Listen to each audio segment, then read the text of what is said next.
And good evening. Welcome to Sizzling in Mississippi on We Believe Digital platforms, webelievedigital.com, broadcasting live from downtown Jackson, Mississippi. And it is Monday night again, and we're glad to be with you. My name is Chris Young, and my co-host is Maati Primm. How are you? Doing great, Chris. You rolling with it on this week? Yes, indeed. It's a little bump in the road on Monday. It's just normal, You right? know what I mean? I'm rolling on a flat tire, but I'm still moving. We starting up just a little bit late tonight, so we apologize for any delay, but glad that you can join us. We do have a call-in number, 1-800-492-5186, or you can join us in the chat if you're on Facebook or YouTube watching the program. You can certainly join us, and in the chat, we'd used to that happening, and we'd love to have you join us. I was noticing today, Maati, on the Equal Justice Institute calendar, 3 years, Breonna Taylor. 3 years in 2020 on March 13th, Louisville, Kentucky, police fatally shoot Breonna Taylor, an emergency room technician, in her home while executing a no-knock warrant, looking for her boyfriend or something, thinking that he was involved in something that she has to end up dead. Well, it was a no-knock warrant. Yeah. The boyfriend was a former boyfriend who was actually in jail at the time. So it was a real Keystone Cops kind of move. Yeah. The boyfriend that was there was not the person that they were looking for. And again, he was already in custody, who they were looking for. So they don't cross-reference any of that kind of stuff. All they had to do was just double check. Yeah. Before they kicked down the door. And you think kicking down a door, I mean, I don't know I don't recall, was it a drug situation or something like that? It was some type of warrant that, but I mean, it wasn't murder, it wasn't something like that. But I'm going, when you're thinking about kicking the door in, Right. no knock, kicking the door in, it seemed to me like it must have been some pretty heavy stuff for that person, but not heavy enough to cross-check. Yeah. Well, I don't know. It wasn't a violent offense. I know that much. Yeah. So why that would warrant kicking down the door and not knocking, not announcing oneself in the middle of the night, what type of reaction or reception do you think you're going to get with that? Yeah. Yeah. So it was totally unnecessary. And there's been so many tributes, memorials, I believe a scholarship type fund set up in Miss Taylor's name. But it's just amazing. How time just flies by. 3 years ago today. Yeah. It just doesn't seem possible. It seemed like that was just a minute ago. Right. And the thing about it was her murder was an exponential thing. At first, when it happened, it seemed very localized in terms of the reaction, but after George Floyd and Ahmaud Arbery, then you had these three individuals who sort of became a trio. They were in different parts of the country, but the same result happened. Right. Yeah, it was murder, it was unfair, and it was due to racism. And two of them by police, and one of them by vigilante. Good old boy. Yeah, vigilante violence. You can't be driving in this neighborhood. Well, walking. You can't be walking. Yeah. He got out and looked at the construction site or something like that. Right, and several people had. That's what people do. Yeah. And he was just one of many, but they decided, these vigilantes, that he shouldn't. Yeah.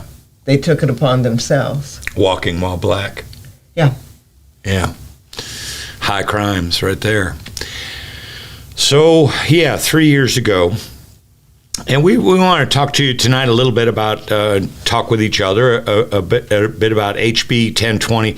We refer to these as the anti-Jackson Mississippi bills currently in the legislature, but HB 1020, and then a little update on the SB 2212, the postpartum update, and then also the fully funding of the Mississippi Adequate Education Program. You know, when you're 43rd in the nation ranking for education, and you haven't fully funded your own state's education program for 16 years, you know, you might get a sense of why you're, you know, you're in 43rd place. The bottom 10 in the nation. In education. Right. So I wonder if somebody's going to come out with a ranking of most embezzling states. Wouldn't that be something? Yeah. They have something. It's not called embezzlement. It's sort of called like, you know, I forgot what term they use for it, but it's basically, you know, misgivings and misappropriations and just outtaken. Yeah. Those people like to call this misspending. Yeah. Upwards of $100 million. And they want to call it misspending. Yeah. But think about what Jackson and Mississippi could look like if that budget was amazing, was accurately appropriated. Yeah, but in order to do that, that would mean you're viewing all Mississippians alike. You're looking at, you know, this is my neighbor, this is not my enemy, and you're looking at love thy neighbor, you're looking at fairness and equality, because you know you want all boats to rise.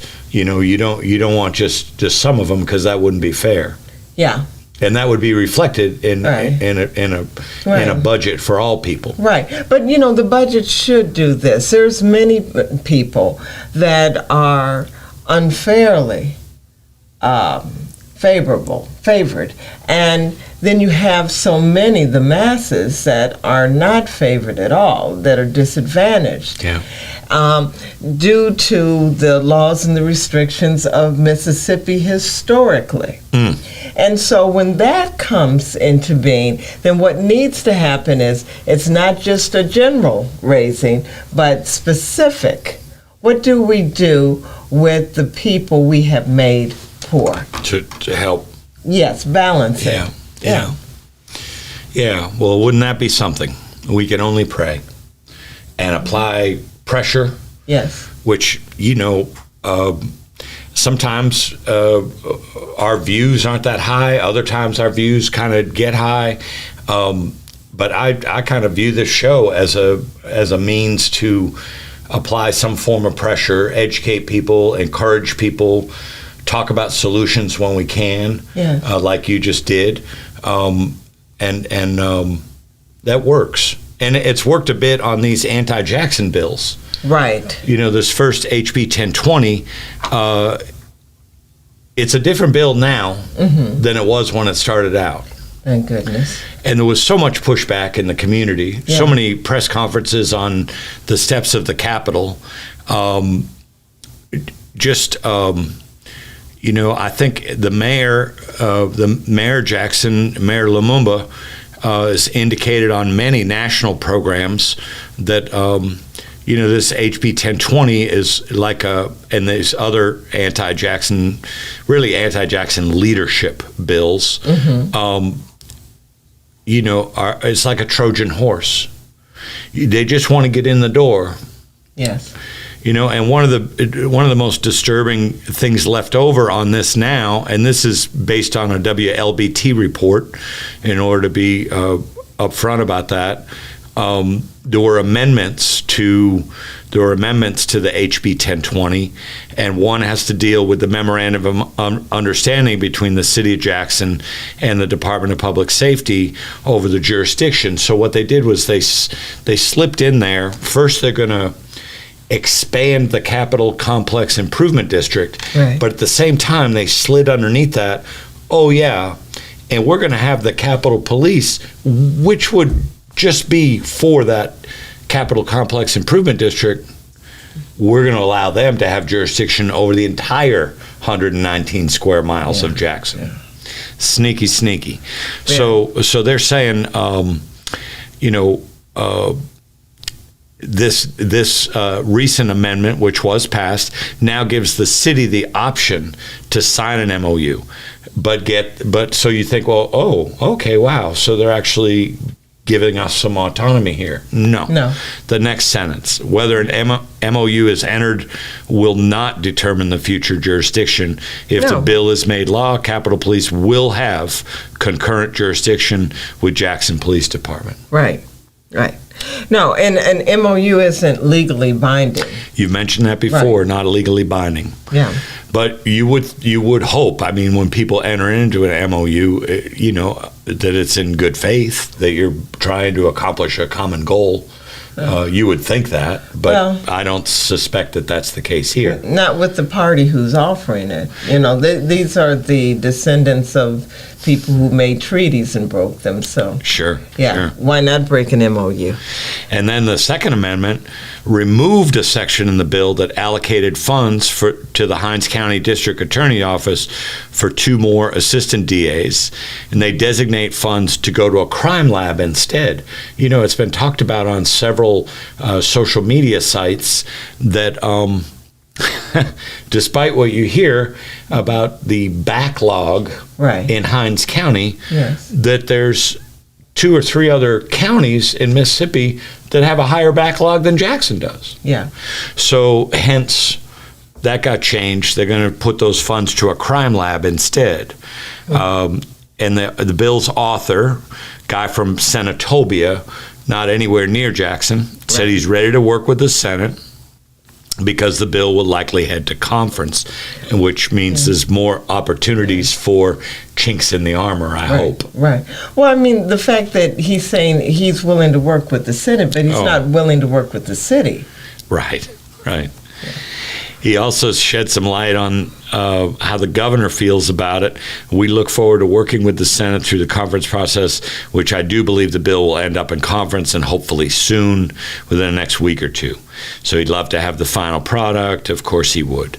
So we have met, and the governor is, like I think most everybody here, including Republicans and Democrats, regardless or in spite of what the national news is portraying, in lockstep, and we'd like to see a safer city. But we're going to do it our way. And we're going to usurp the city's autonomy while doing that. Yeah. They make it sound really smooth and nice until you listen to what's being said. Yeah. Well, I mean, they did the same thing when it came to captivity of Africans in this state. If you listen to what they say, it's all meant juleps and galleries and whatever other thing they could think to say. Right. Yeah. I mean, they make rape, kidnapping, and murder sound sweet to their ears. And that's all they care about. I ran into a lady, Maati. I want to share this with you. I ran into a lady over the weekend, and she said to me 2 things about she had read a recent article that I had in the Mississippi Link, and she said, Christopher, there's 2 things I want to tell you that you may not know about Mississippi. And of course, I was all ears. Okay. And she told me that that not enough people vote. You need to know that, she told me. Not enough people vote. And if more people voted, things could possibly be better here in Mississippi. And the second thing she told me, you want to talk about that for a second before we move to the next one, or you want to hear the next one too? I'll hear the next one. Okay, the second thing she told me, which I found astounding, was that in all the worst ways, that she said that she didn't think now that the majority of people in Mississippi are Republicans. In their heart, she said. And she said it was just a thing to do. They registered with the Republican Party because there was this aura or this sense that the Republicans are higher up the food chain than the Democrats. That's what the lady told me. And so if you just get that silly belief system out of their mind, there'd be more Democrats in Mississippi than Republicans. And I say, so what? Because there was a time when this was a Democratic state. Absolutely. And it was until 1964 when the Mississippi Freedom Democratic Party There you go. Attended the Democratic Convention in Atlantic City. Fannie Lou Hamer says, we're sick and tired of being sick and tired. She said a lot. Mother Hamer talked about the absolute torture that she endured. Yes. And she talked about the fact that they were in a bus and they were given a ticket because they said the bus wasn't yellow enough. Other people were tortured. The sheriff who tortured her said, we're going to make you wish you were dead. Yeah. And this is what went on then. Those Dixiecrats then became Republicans because after all of the negotiations were done and promises weren't kept, they said, well, by the next convention, 1968, the Mississippi Party will have to be more representative. And the Dixiecrats said, whatever that means, we're not going to do it. Right. And that's when they became Republicans. Yeah. Yeah. And so you have Goldwater, you have Richard Nixon, support of them, and Strom Thurmond. And Senator Eastland and Senator Stennis. Two men who absolutely hated black people. Yeah. Stennis had a plantation in the Delta, and there is a space center. Now we name a space center after. Well, they did. I did. Right. But you have these people who commit torture. Yeah. And all kinds of violence. I mean, you have Reverend George Lee, who was murdered. You have Mr. Vernon Damer, who was murdered. You have a number of people, some nameless and faceless. Yeah. And all this was done just to gain the right to vote. All right. Now, I don't know how she's counting Mississippi. Yeah. Of course, we know that through the U.S. Census, it's miscounted because Mississippi does have the highest or the largest black population of any state in the United States, but it does not really represent, it's still undercounted because the Delta is largely underrepresented. It's undercounted on purpose, and then there's problems with voting for them, for the residents of the Delta. Many of them are eking out meager earnings, and they're under the behest of white people. You have plantation owners and planters. Big farming operations. Right. And they're scrap picking and doing the best that they can to survive. And it's something that the U.S. government, if it really cared about fairness, be it Republican or Democrat, would come in and fix that, but they don't. And so it makes it difficult for many residents of the Delta to vote. If they vote, they risk losing their livelihood. And I saw something on Twitter, believe it was late last night or early this morning, about some type of bill. I should have researched that. Some type of bill that your name will be purged if you do not vote in 2 general elections. Your name is going to be. Where does that come from? I know. So if you don't have anybody to vote for, you just write in any name. You have to in order to stay registered. Stay on the rolls. Yeah. Yeah, it's a sad state of affairs. Haves and have-nots, and so many people just scared to death that they're going to lose their country and their way of life. Yeah, and I don't know how they figured out it was their country, but it's not their country, and that's why we do this show, and We try to, through everything we can, to put information out there to help people see things in a different way, hopefully a more accurate way than they are seeing things, and do the best we can with it. Pushing back a little bit at a time.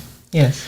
I mean, there was two of these anti-Jackson bills that started out at the beginning of the session are now gone. They're gone, died on the calendar. Okay. Because of the uproar, because of the pushback. Good. Because of the protests, the press conferences, the Mississippi Center for Justice saying, go ahead, pass this bill. I'll see you in court. Yeah. And so that's a game changer. Good. Yeah. Well, we've run up on the end of the first break, so we're going to dip out for a commercial or two, and we'll be right back with you.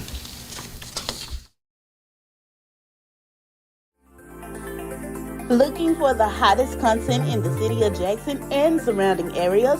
Check out WeBelieveDigital.com. Also follow us on Facebook, Instagram, TikTok, and YouTube. We Believe Digital Podcast is here for all your podcasting needs.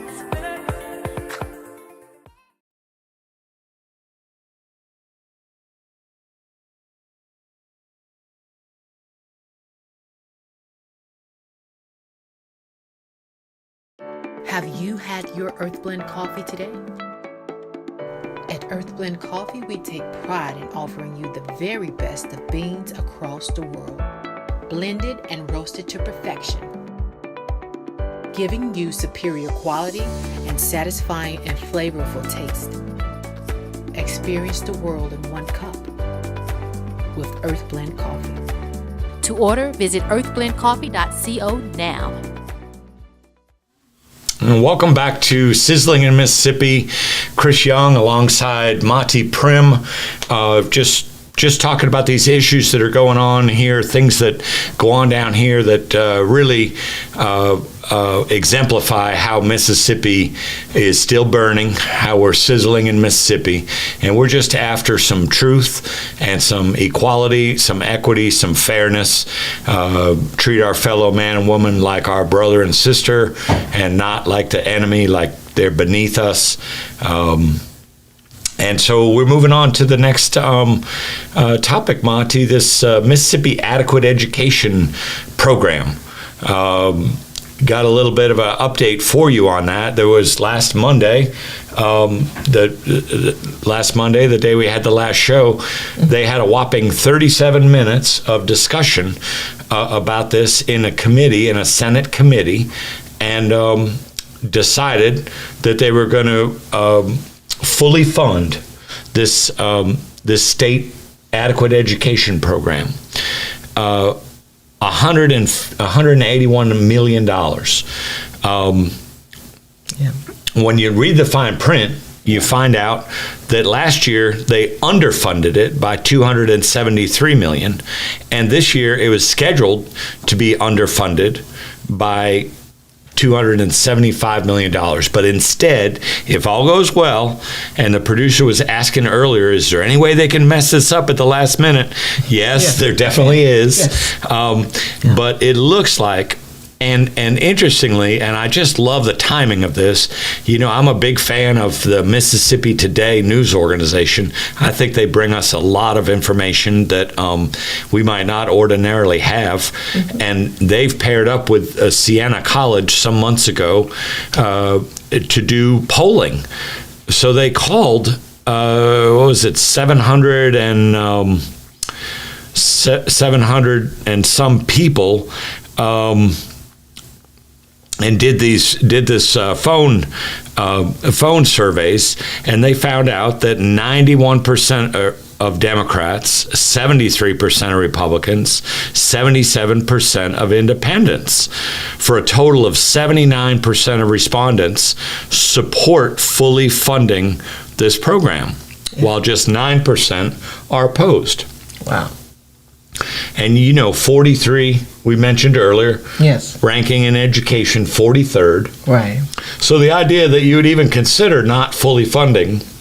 Yeah. But I guess because education, this is another interesting would you call it a fun fact? I don't know. This line item on the budget, the education program in Mississippi, is the biggest single line on the budget, and yet we're 43rd. Right. So even though it's the biggest single line, is it fair to say it's not adequate, or can we definitely say, since you haven't fully funded it in 16 years, Right. it's been since 2007, that has got to tie in with our 43rd ranking? Yeah. First of all, I don't think that's even enough money. Secondly, I want to know where the money's going. Yeah. You know, Yeah. how much of that is going to charter schools? How much of that is even going to private schools who may not even be entitled to the monies? Right. Yeah. So I want to know what are they going to do with this money, especially in view of the fact that there is critical race theory prohibition. How does that enter into the curriculum? What part of the curriculum will be funded? What part won't? Mm-hmm. They do mention in the article, Maati, that even with the changing this formula, that all 138 school districts, 80 or 82 counties, 82 counties Right. in Mississippi, 138 school districts plus charter schools are all going to receive the funding. But when we take 181 million, I'm gonna keep track of, out of that, if this goes through, I'm gonna see how that gets divvied up. How much go to the school districts versus the charter schools? Right. And really, that's not enough money when you're talking about, you said 130. 181 and 138 school districts. Yeah. So, that's not enough money. Yeah. No wonder. And the culture of Mississippi is that only a few people should be educated properly, and and everyone else should have an inadequate education, so that we'll fall in line. If you didn't include the charter schools, which we know that ain't going to happen, they're definitely going to be included. Sure. That's just that's 1.3 million. 1.3 million for each school district. That's nothing. That's no money It's a at drop all. in the drop in the bucket. But since they haven't been doing that, of course everybody's joyous because now they're finally doing it. But what really matters is next year and next year and next year and next year. Yeah. 16 years they've not funded it. But see, it's not even fully funded with the amount of money that they're talking about now. That is inadequate for that many school districts. That's absolutely inadequate. Mm-hmm. Well, obviously that would be on top of what they're receiving now. Yeah, but it's still not good enough. And Mississippi, in order for Mississippi to turn around economically, it must turn around educationally. Yeah. We have to prepare the citizens of Mississippi in order that we can attract commerce, businesses to come into the state. That's been one of the main drawbacks, is that companies have said, we can't come to Mississippi because your populace is not educated enough. Mm-hmm. Yeah, there was a CNBC report not too long ago, sometime last year, and they said that they called Mississippi to be ranked 50th in business friendly. Right. And part of that was that they said that the workforce, the education level and the skill level of the workers didn't measure up. Right. Right. See, that's why the streets look like they do. That's why we have so many infrastructure issues. We can't afford to pay them because there's not enough tax revenue, because people aren't being well paid, and they're not being well paid because people aren't being well educated and prepared. Mm-hmm. And what is this going to look like as technology grows and grows and grows? What will Mississippi look like in 5 or 10 years? Yeah. When you have artificial intelligence. Yeah. Taking over. Then, what we'll need are coders and programmers, but we can't get those if they're not trained, if they're not prepared. And these school district superintendents, going to what you're saying, I mean, this is a massively important job. Yeah, it is. And these people make extraordinary money. It's not uncommon for school superintendents to make in excess of $200,000 a year. Yeah. So, and I know they have staffs. Right. But, they got to keep an eye on what's going on. And I know, our esteemed governor, Governor Reeves, was touting, what was it, 4th grade English? I think it was 4th grade English, where there was a big leap. Yeah. But then sometime later, there was information came out that said not everything was reported or whatever. But he was touting that one grade level, one subject, and so forth. But you got to look at the whole. You got to look at the whole ball of wax. You can't just focus on one thing. I mean, bravo if it improved in that area. Obviously, hats off. Yeah, but that's only one grade and it's only one subject. And we'll see. We'll see when the new. U.S. News and World Report rankings come out. We'll see later on this year. Yes. If that ends up reflecting in the data, I can't imagine it's really going to that much. But right. I'm wrong a lot, so I doubt it. Plus the fact, our educators aren't well paid. Yeah.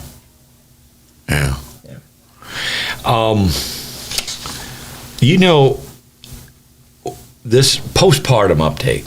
Okay. It's on the governor's desk. Yes.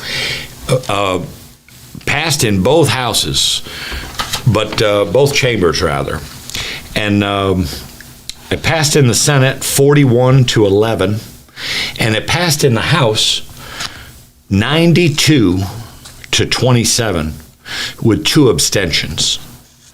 So we just wanted to share with the listeners that that this is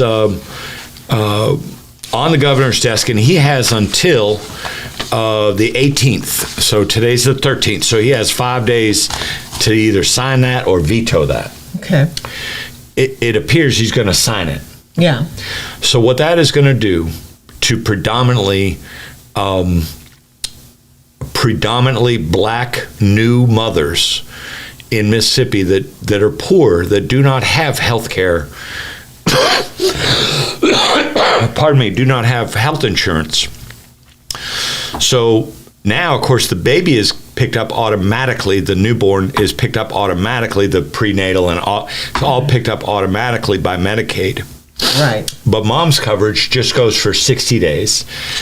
But if he just signs this thing into law, and the feds pay them a huge majority of the money, sure, then mom will have health care coverage up to 12 months, which is a game changer and could be directly responsible for a couple to 300 mothers, new mothers, poor new mothers, right, per year, getting to live versus getting to die. Yes.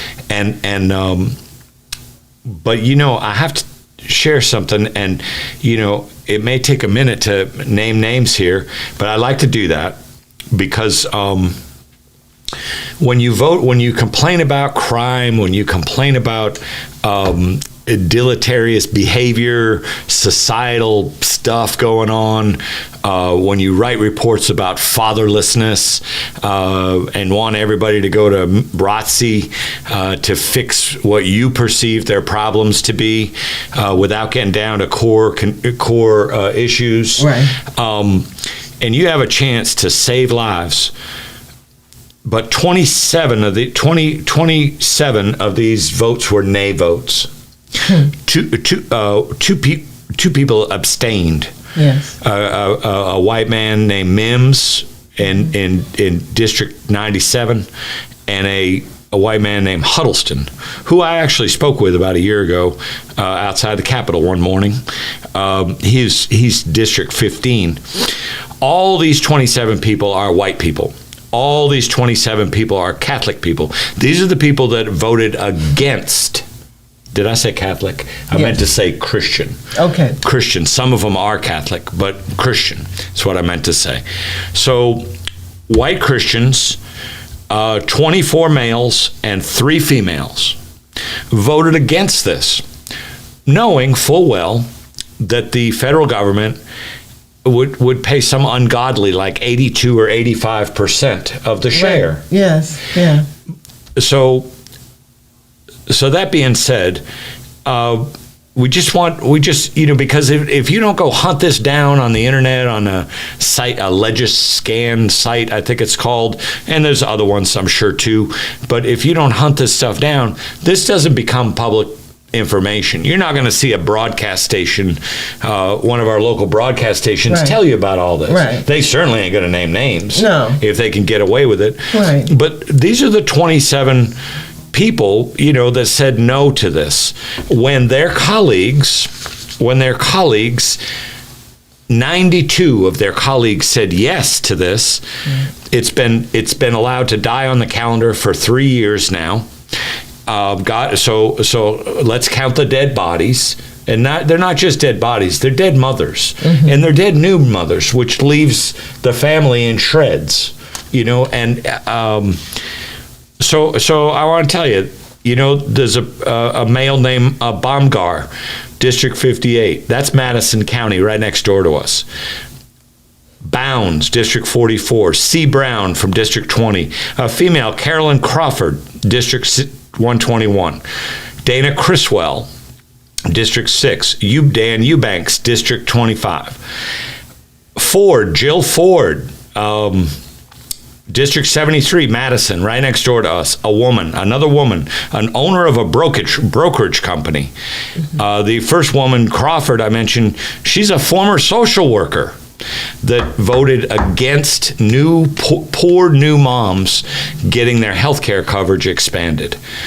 Speaker Gunn, of course, we already know. Right. But I mean, the woman that was the social worker, she's clear on what the effect is of not funding. Well, we would hope. Yeah. I mean, there's a lot of different shades of social work, but God, you would hope in her general education that, that she would I don't think she wanted to become a social worker to hurt people. You would hope. No, I would hope not. Unless she's gravely ill.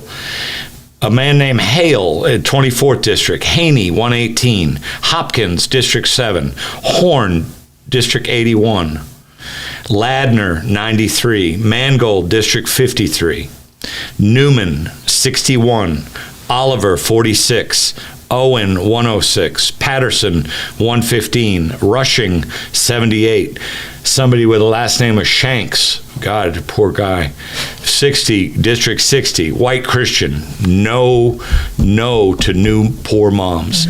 80, District 84, Mr. Smith.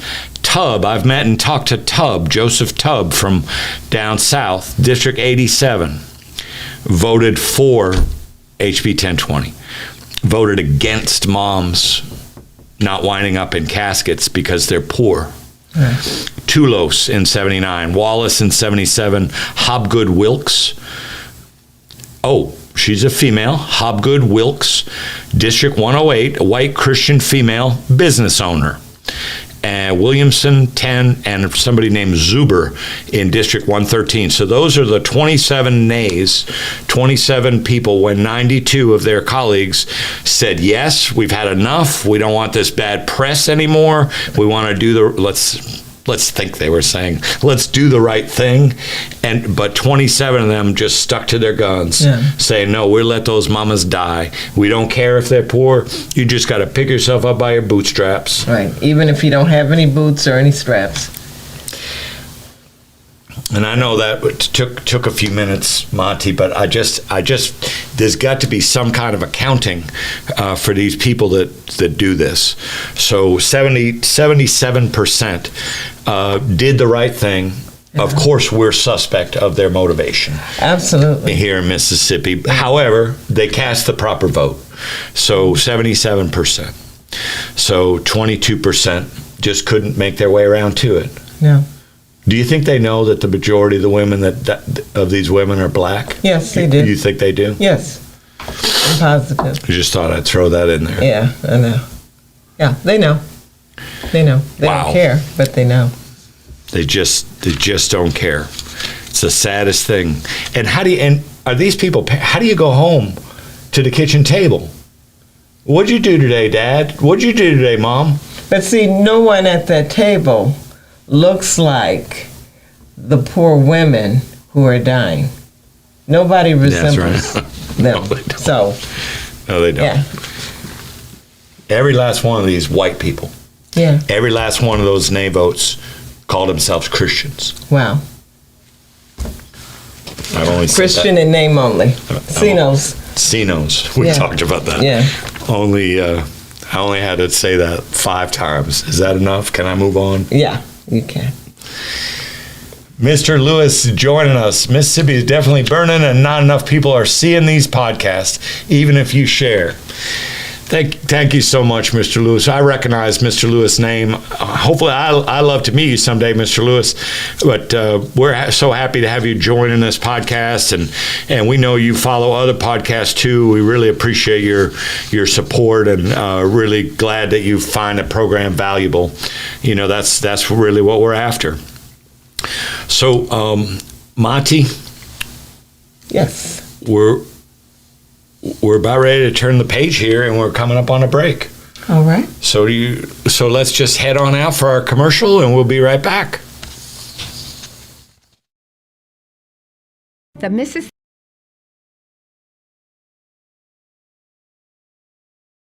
Link is an African-American female-owned newspaper with a trusted voice that is highly respected throughout the city, state, and nation. Our motto, keepers of the knowledge for people who speak the truth, since 1993. Link significantly influences the thoughts, attitudes, and buying decisions of its readers.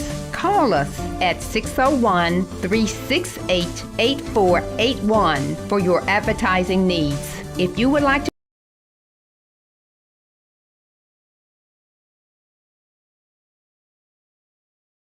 SocratesGarrettENT.com is a diversified firm specializing in recycled aggregates and crushed concrete. SocratesGarrettENT.com's recycled materials provide the construction industry with significant economic and environmental benefits by recycling clean concrete rubble into MDOT grade rock materials. Recycled aggregates and crushed concrete can be applied to driveways, road construction, bank protection, parking lots, general bulk fills, and more. For more information, please call 601-896-0084 or visit us online at SocratesGarrettENT.com.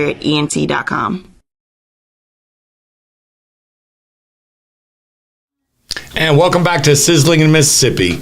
Black woman and white man at the crossroads, meaning that we're just trying to talk about things, keep it real, give you information so we can both share our perspectives. I believe it was you, Maati, that pointed out to me early on,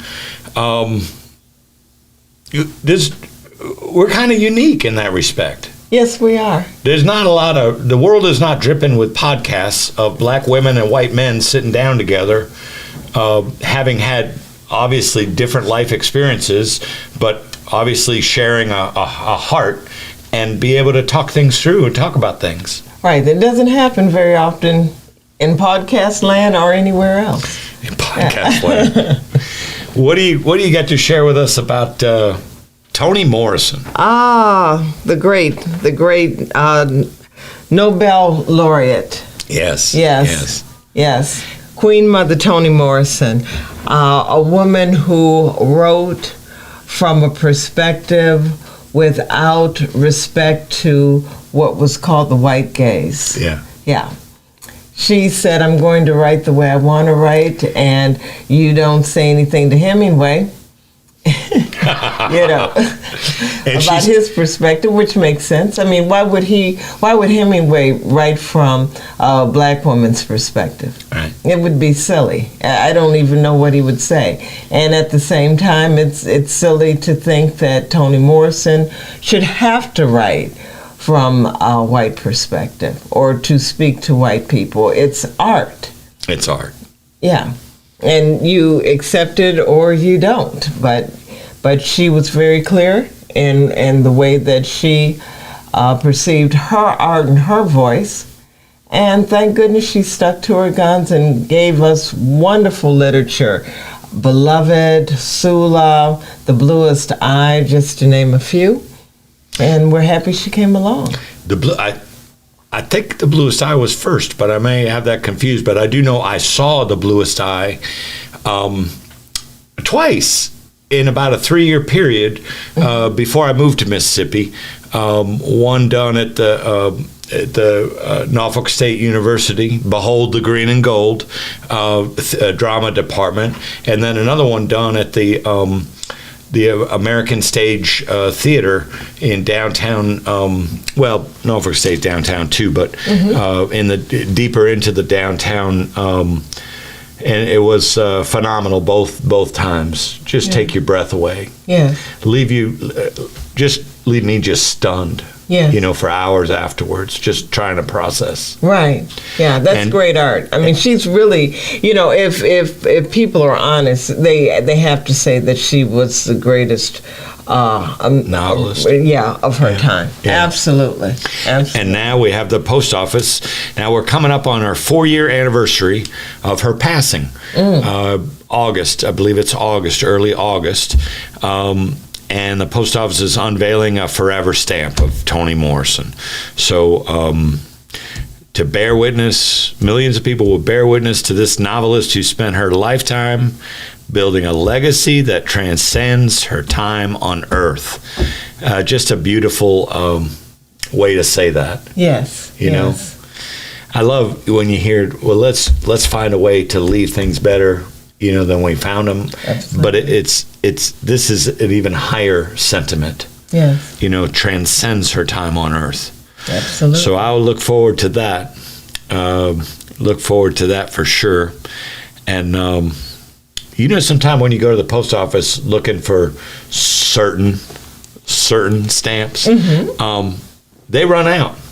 Yeah. But when you go online and you order them online and they mail stamps to you, yes, they don't run out. Okay. Yes. They got a steady supply. Right. But that steady supply don't always make it out to the post office. No. I was speaking to one of the people who works there at the desk, and she said that when she was out in Pearl, that they would not buy the black stamps out there. She said one lady she had known for quite a while, a customer, came to her and said, "Oh, you know, I'd like a book of stamps, but not those black ones." Yeah. Right. Yeah. Yeah. You wouldn't want that. Yeah, stinking Rankin County. Yeah. Yeah, so, and you know, you mentioned a name earlier, Vernon Damer, and I know, I feel certain that he's been talked about before on this podcast, and God, what was it, 57 years ago? We really did talk about it, but you know, the Klan, Vernon Damer was a very successful businessman. Vernon Damer was a family man. Vernon Damer had a farming operation, and at one time, it wasn't in the Delta, but it was above. It was Hattiesburg. Had the county. I can't think of the name of the county, but it was directly above Hattiesburg area where he, you know, did the farming and I visited. He was very outspoken. Yes. You visited. Yes. I've met his wife and a few times, and lovely woman, amazing. Yeah. Mm-hmm. Met sons. Mm-hmm. You know, 3 of his sons were actually in the armed forces when he was murdered, and they came back for his funeral in uniform. The Klan came after him. Yes, came after him and his family. Came after his family.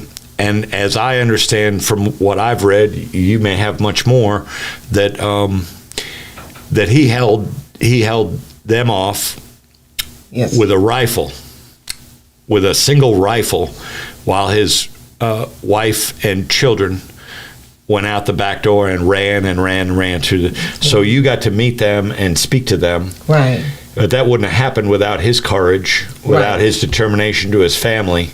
Right. And he died, and they finally got to him. Right. You know, when you visit out where his home was, they've rebuilt another house. But if you look down on the ground, you can see the pieces of broken glass that are embedded in the ground, which occurred during that day that they came after him. And it was only because they were remodeling at the time, and they hadn't finished. So there were some windows that they were able to open, but some that they weren't able to. So the ones in the back, they were able to open those windows and escape out. And that was only because they hadn't replaced them yet. Yeah. And phenomenal man, phenomenal family. They're still there. And what's amazing to me is that land out there is very peaceful. This is rural, where they're at now? It's in Hattiesburg, but it's, like they have their own sort of little corner of the world, and it's very peaceful. It's amazing for all that had gone on there. And they have a street. When I went down, 6 weeks or so ago to Hattiesburg to interview Clarence McGee, the president of the Forest County NAACP. Yeah, Elder Clarence, yes. I had to drive over to get to his street. Only one street away, I had to drive over Vernon Damer Drive. Okay. Or Vernon Damer Street. Yeah. So they have a street named after him down there. Yeah, they should. I think they have a statue now, but people like Mr. Vernon Damer and people like Mr. Clarence McGee, they're extraordinary men and deserve a lot of accolades, and of course they don't give it to them until after they're gone. So we're glad and overjoyed that Mr. McGee is still with us. Elder McGee is in his 90s. He's 90, yeah. And he's still going strong. He's still working in the movement. It's an odd thing to say, but I mean, when I'm sitting in his den and he's sitting in a chair 3 or 4 or 5 feet away from me, it keeps going through my mind. This man is 90 years old. I didn't want to believe it. My brain didn't want to believe it. I know what you mean. I thought I was talking to a 65 or 70-year-old man or something. I know. Just phenomenal. Yeah. Mr. Vernon Damer's widow, she's the same way. Yeah. Yeah, she's in her 90s, well into her 90s, and she doesn't have a wrinkle to her. She's amazing. And I have to tell you, the reason I brought that up is this, and it'll be all I have to share for this show. But Vernon Damer is credited with some special words about voting. And when I think about us in this voting cycle, this election cycle that we're coming up into, and it doesn't matter if it's this year or next year, but any time at all, Vernon Damer said, if you don't vote, you don't count. Yep. And I just believe that, like I believe this is my right hand, and I know it's frustrating to people. I know I almost said a bad word. The choices are so pathetic sometimes. But as you said earlier, if nothing else, just to keep your registration, because there's people out there who are trying to take that away. Right. Just vote. Just find a way to vote. Take time now to see where you're at, how you're listed on the registry. Right. And so forth, so that there's no running around at the last minute. Right. It's really, really important. People have died. Lots and lots of people have died over this right to vote, and there's too many people in our country today that would love to see it go away. They really would. And so we need to encourage our friends and family to continue to vote and to understand that it's not a panacea. It's not going to cure everything, but it is a step in the right direction. And we do that, and then we do some other things, and we do some other things, and we keep going, and we make it more difficult to be oppressed. Then the more difficult it is to be oppressed, the less oppressed we will be. I love the way you put that. Yeah. Thank you so much for tuning in. We hope that you're doing well out there. Take care of yourselves and others. And we'll be back next Monday night at